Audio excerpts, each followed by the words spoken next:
Hi friend, Gujarati cooking channel में तमारू स्वागत है। आज આપણે મમરાનો હાંડવો બનાવવાના છીએ। આજે જમવા બનાવવાનો મૂડ નતો ને તોય બનાવી લીધું, તો પણ બધાએ પેટ ભરીને ખાઈ લીધું। તો આપણે મમરા બે બાઉલ લીધા છે, એને પલાળી અને મૂકી દેવાના છે અને આ રીતે ચમચીથી પ્રેસ કરી લઈશું જેથી કરીને કોઈ મમરા કોરા ના રહી જાય। આ પદ્ધતિ અપનાવીને તોય આમ પેટ ભરીને ખાઈ લીધું બધાને, બહુ બધી મજા આવી। તો બધા કહેતા હતા કે હવે આ જ બનાવવાનું, બની પણ ફટાફટ ગયું।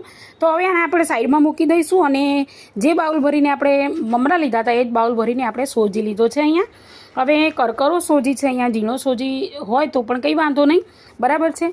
તો અહીંયા મેં કરકરો સોજી મારી જોડે હતો તો એ લીધો છે। અને સાચું કહું ને તો આજે સોજીનો લોટ પણ ઓછો હતો, એટલા માટે મેં આ રેસીપી ચોઈસ કરી।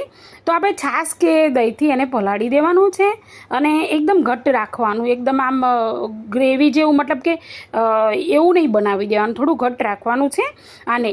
અને પછી એને પણ આપણે સાઈડમાં સારી રીતે મિક્સ કરી અને એને મૂકી દઈશું। તો સરસ મજાની સોજી થોડી વારમાં ફૂલી અને તૈયાર થઈ જશે।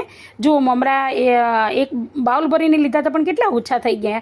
જ્યારે પલળી જાય ને ત્યારે આપણે એને ચાળણીમાં નિતારી લેવાનું। ચાળણી ના હોય તો તમારે છે ને હાથથી દબાવી અને પણ લઈ શકો છો।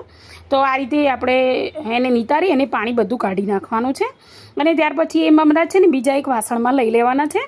હવે એ મમરા અને તમે જુઓ કે હું નજીકથી બતાવું તમને કેટલા મસ્ત એવા કોરા થઈ ગયા છે, તમને લાગે જ નહીં કે એ થયા છે।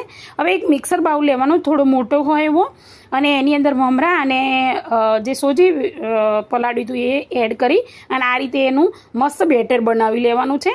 હવે એમાં આપણે મસાલા જ શું કરવાના છે કે લીલા જ મસાલા કરવાના છે, ટામેટું, કેપ્સિકમ, પછી જો તમારી જોડે ગાજર હોય તો પણ નાખી શકો છો।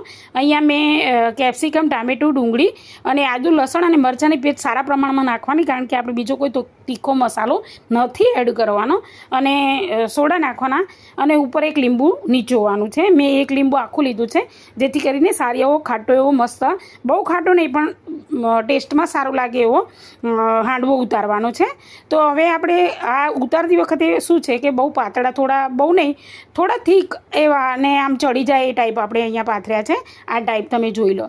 પહેલાં તેલ રેડી દેવાનું, પછી આ રીતે અંદર મૂકી દેવાનું, પછી ઉપરથી તેલ આપણે એડ નહીં કરીએ અને એને 3-1 મિનિટ રહેવા દેશો ને એટલે ઉપર છે ને એકદમ ડ્રાય થઈ જશે, ત્યારે આપણે એને ઉલટાવી લેવાનું છે। જુઓ તમે, બધું તેલ છે ને એબ્ઝોર્વ થઈ ગયું છે એટલે એને ઉલટાવવામાં સરળતા રહેશે, બરાબર છે। અને આ સરસ રીતે ઉલટી જાય છે તો મસ્ત એવો ક્રિસ્પી અને મજેદાર સ્વાદિષ્ટ હાંડવો તૈયાર છે। આટલા સરસ વિડીયો બનાવું, કોઈ સબસ્ક્રાઈબ નથી કરતું એવું ચાલે? આજે તો બહુ જ મસ્ત મેં રેસીપી આપી છે, તો પ્લીઝ સબસ્ક્રાઈબ કરો, લાઇક કરો, શેર કરો। ફરીથી મળીશું આવતા વિડીયોમાં, ત્યાં સુધી બાય।